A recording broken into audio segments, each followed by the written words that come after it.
starting my painting for the exhibition I'm working towards, which hopefully should be finished by end of the year if all goes well.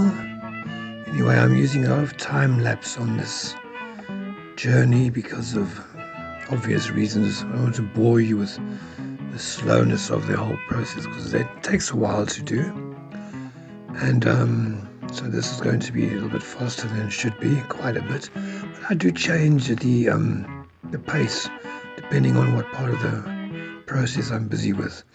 So I use the universe, the photographs from the beautiful new space telescope, James Webb. Some beautiful images as my point of reference for material, but I by no means copy the actual pictures. I mean, we've got them already with James Webb, so why bother copying or trying to replicate it? It's just a point of reference for color and composition, and then at some stage I completely free myself from the image and just work with my experience, my personal vision, and try and personalize the image.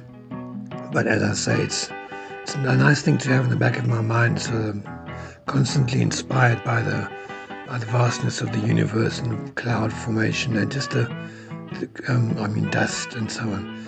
Okay, so I've put down my basic colors, and here what I do here is I just use linseed oil now because I leave some areas without paint, and I just fill them up with linseed oil and push the paint around without putting any pigment on the actual brush, just linseed oil. My technique is oil paint, and I use oil and linseed oil on the oil paint. I don't believe in turpentine because I have found over experience that turpentine tends to it sort of kills the brightness of the color, and working just with linseed oil has its advantages. It really does bring out the pigments, makes it a lot more glowing in your end result. And it also pushes the paint around in such a nice painterly way. It gives a very expressive mark. You can see at the bottom there, I'm not adding any paint to my brush now. It's just a bit of linseed oil and pushing what I've put down around to fill all the gaps, to give the whole image a complete, the whole surface completely filled. So this is a fairly quick process. It doesn't take longer than an hour to do. Because on the little photographs there on the thing give me an idea of what I'm working with here. This first painting, the first painting of many to come for the exhibition. Okay, now with a bit more detail, you can see how nice the linseed oil, what nice texture it gives you. It doesn't flatten the paint like acrylic normally does. Okay, so I've also speeded it up quite a bit here. So what I'm basically doing here is I'm not adding any more pigment or any more color to the painting. I'm just pushing around the images as I feel, and also using the gravity. I'm working against gravity. You can see with the linseed, it does run. I like to put on quite thick and then work with gravity and almost predict how it's going to affect the painting and roll, how the paint is going to be affected, and then move it around and push it and try and get as much of the paint to settle as possible. In other words, I push it around and then I rub off a lot of the pigment and the stuff with a cloth, which and sort of reduce painting in a way from here on. And I also found it quite important to keep moving the canvas around, not just keeping it, in other words, moving it from one upside down or whatever you want to call it, so that it drips in different. There again, you see now it drips down. So I work against gravity, and what it also does, it does give you a different angle of the painting, a different look, and you kind of paint differently. I find it affects my decision making and my whole process quite dramatically. Okay, now I'm trying to place the canvas and I'm not by no means a cameraman yet, but or ever have been, so I'm also starting very early with the camera work, and hopefully through this journey painting this exhibition, I will get myself a wide angle lens to put on my phone. I'm just using my cell phone to record at the moment and improve the quality of my video making. But I do find it's important to document the whole exhibition, the whole process, painting for painting, as I progress through it. Now this is the session 1, in other words, because the linseed oil does take about, well, this particular, okay, now I've just done the full thing to give you an idea, although it's out of focus, I'm not keeping it on very long. Okay, there we go, back to detail. And you can see how it's running, so I work against the running and just instinctively push the paint around to make me feel that it's right, it's comfortable in the first session. And as I was saying, it takes about 2 weeks to dry now after this first session process. And then I just put the painting away and start another one and let it settle. And once it's settled, I'll revisit it in about 2 weeks' time. In the meantime, I'll probably be working on about 10 to 15 paintings simultaneously, purely because of the drying process. You don't want to rush that either, because linseed oil does take a bit of time to dry. I think this area here, I didn't find, I put a little bit of pigment here, which is rare. It didn't have enough hue for me, because it was a bit too wishy-washy, call it that if you like. And as you can see, I just sort of play around, and it's very instinctive. It's almost like, I love Formula One racing driving. It's almost like the racing drivers, they touch and go, when to put the brakes, when to put the accelerator. It's very instinctive, and painting is also creative, as is sport. So you work with your very finer senses, and it just tells you how to move it around and how you feel until you're comfortable. And I mean, each to their own, each person would approach it differently. And that's the beauty of the whole creative process.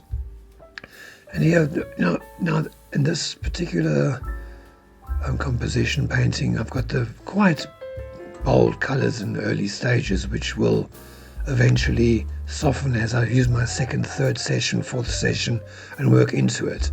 But initially it's quite good to put it down. And I mean, the blue there contrasting with the vermilions and things, one doesn't want to mix the two, to try and keep it clean and keep it pure, the color, not mess it up too much. So it's quite a subtle process. And also I'm pushing up, I'm working against gravity, I'm pushing the paint up, and so that it doesn't roll too much into it, because I would hate the red to move into the blue there, for instance, and mess it up too much. Well, a little bit's okay, you get a nice purple. So there's control. It's actually working with nature and gravity and your materials and the process of the linseed oil, and how much linseed oil to put down so that it doesn't roll too much or move too much. It's very much a sort of a relationship between nature and yourself and what you have to work with. It's quite a intuitive process, because space is so abstract already. You see, now I've left it for an hour and I've got back to it, and this is what happened. It kind of dripped, and it sort of paints itself when you leave it. Now, because it's still very wet, it's only one session. Now I just take a bigger brush, very dry brush, and subtly, you see there with the cloth, I keep drying the brush and taking off.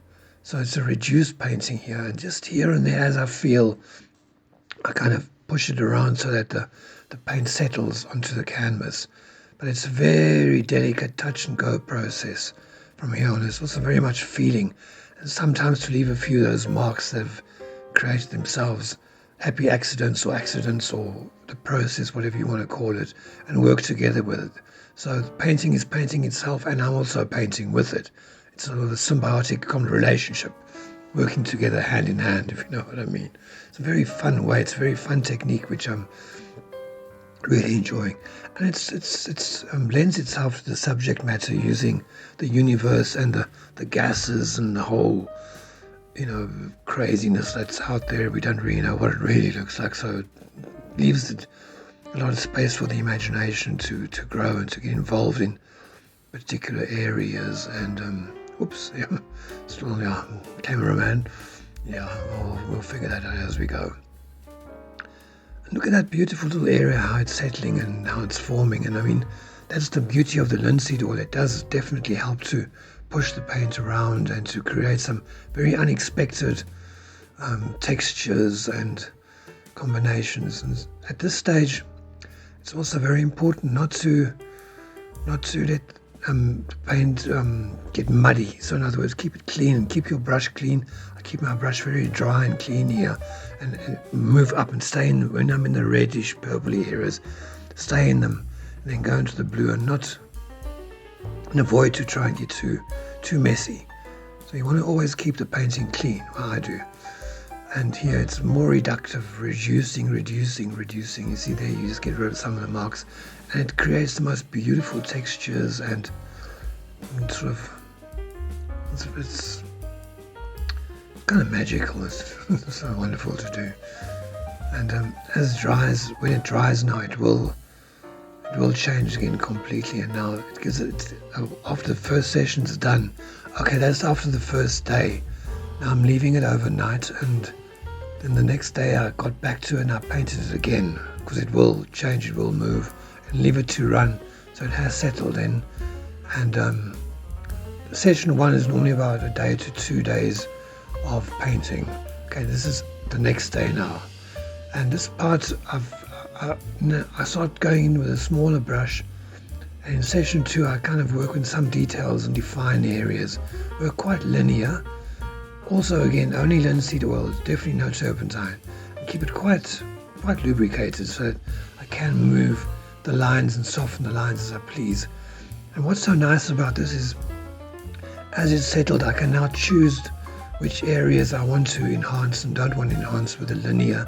I'm putting this is normally black, and in these brownish areas I put quite a bit of ultramarine or Prussian blue, or kind of a bluey black into these areas, not straight black, because then it does become a little bit too dull, but it's predominantly dark, because now once I've established this sort of a linear pattern, I then take oh, that's the wrong brush, I've got a different flare brush, and with the linseed oil, there it is, and now I just sort of soften it in, and there, see, with the linseed you can really push it around like that, and it creates a lovely tonal subtlety and defines areas, and can just really play with it and let it do its own thing, not push it, not control it too much, because it is quite lubricated with a lot of linseed, so it will run again, and it will do its own thing. It almost takes on a life of its own, and when you come back to it an hour later, it's completely changed.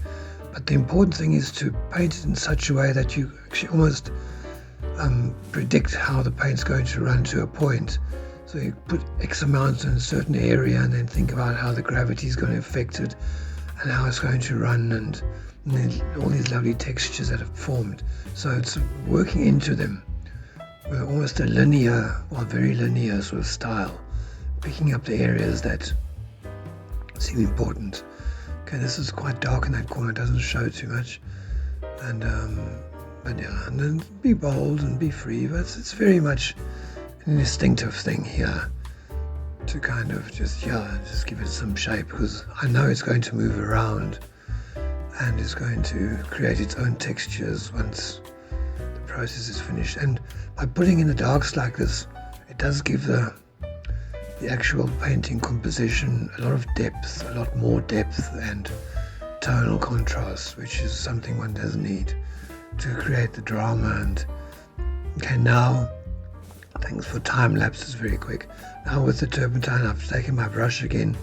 I'm not putting any pigment on the brush, I'm just drying it as I go and just pushing it around subtly, so that it will eventually there settle down and do its own thing. Look at these lovely textures that arrive like that. That's what the linseed oil does. It gives you a nice transparency and richness of color, which is it's almost impossible to create this effect with any other medium. I've found, I've tried liquid and etc, but I still found that good old-fashioned linseed oil without any turpentine is the way to go. The only disadvantage, of course, is the drying time, but then one can work on a few canvases at the same time, which is nothing wrong with that. The only thing is, a lot of hairs get stuck in because it's sticky, so it must be from my head. I don't know. I've just found some tremendous amounts of hairs one discovers as you keep painting. But yeah, So you can look how that linseed oil is shining and how runny it is. So it's good to work like against gravity, push it up, and no, this is a lovely way to work. This is a nice part of the painting, putting in the detail there again. See how beautifully it's drying. And it's nice by turning the painting around and looking at it from different angles and not getting too stuck looking at it just from one point of view, but from many points of view. Well, that is actually what space is, isn't it? Space is, we don't really know. I mean, the beautiful images we're getting from James Webb and Hubble, they've all been doctored with computers and guys have worked on them, but how it actually looks, it leaves so much open to the imagination and frees one creatively. Now, it's nice to have a certain structure to work with as a starting point, because basically I'm all on my own now, which is so nice. I mean, look at that blue turquoisey color and then the dark next to it, how it, whoops, get out of the way, hairy man. Okay, now in this area here, I will I'll put some, I think it's the rose madder with some black in the red. So it's quite important to stick with the hues so that you keep the whole thing fresh tonally, and there again do the same, some nice bold lines. But a very nice brush, long brush, which does give me a expressive mark. Nice and very creative mark. See, it should be quite free here because there's another area. And now here's the area where you kind of start pushing it around again. Again, there's no paint on the brush. It's just linseed oil and rubbing it and cleaning it and wiping it. I've got a cloth there which is not in view. Every time I leave the canvas, I'll wipe it on the cloth. Get this shine in because linseed oil is running. You want it to be nice and runny at first. Then push it around and the paint will eventually settle as you just make it, as you reduce. It brings with it such beautiful textures. It never fails to amaze me. It's a wonderful way of painting, a very free way of painting. And another area. Quite a hairy job. And I'm getting towards the end of it here. I think I've put, look at that beautiful area on the left there, how it's settling.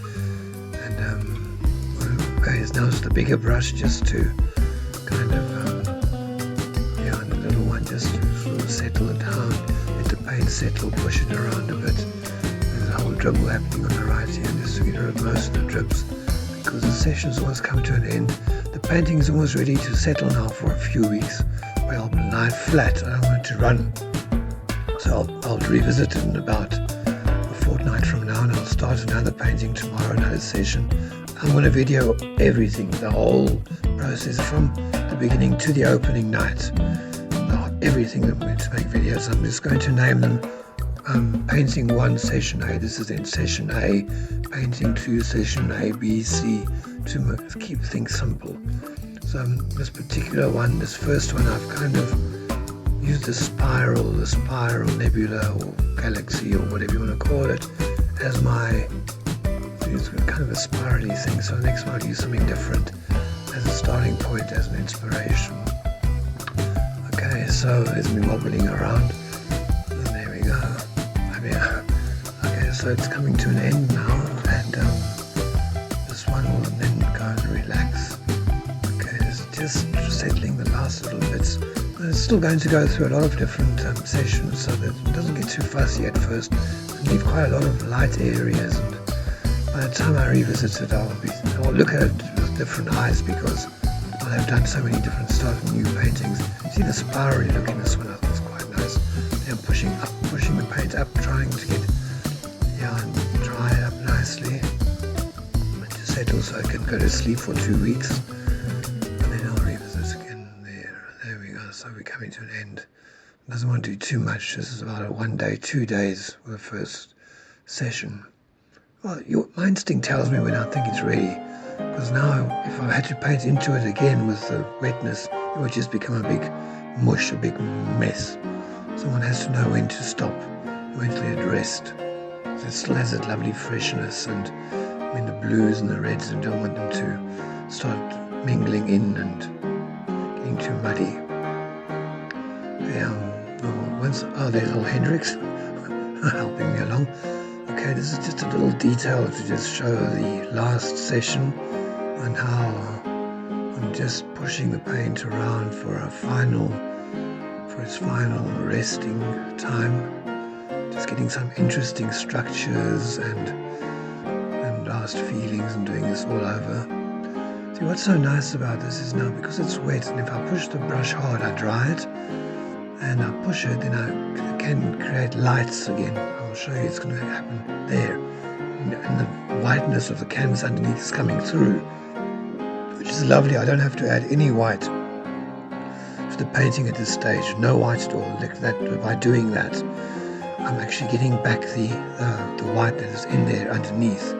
So I can create my highlights that way in this beginning phase, which gives it lovely freshness and doesn't, you're not using too much paint and making it too thick and stodgy in the beginning phases of the work.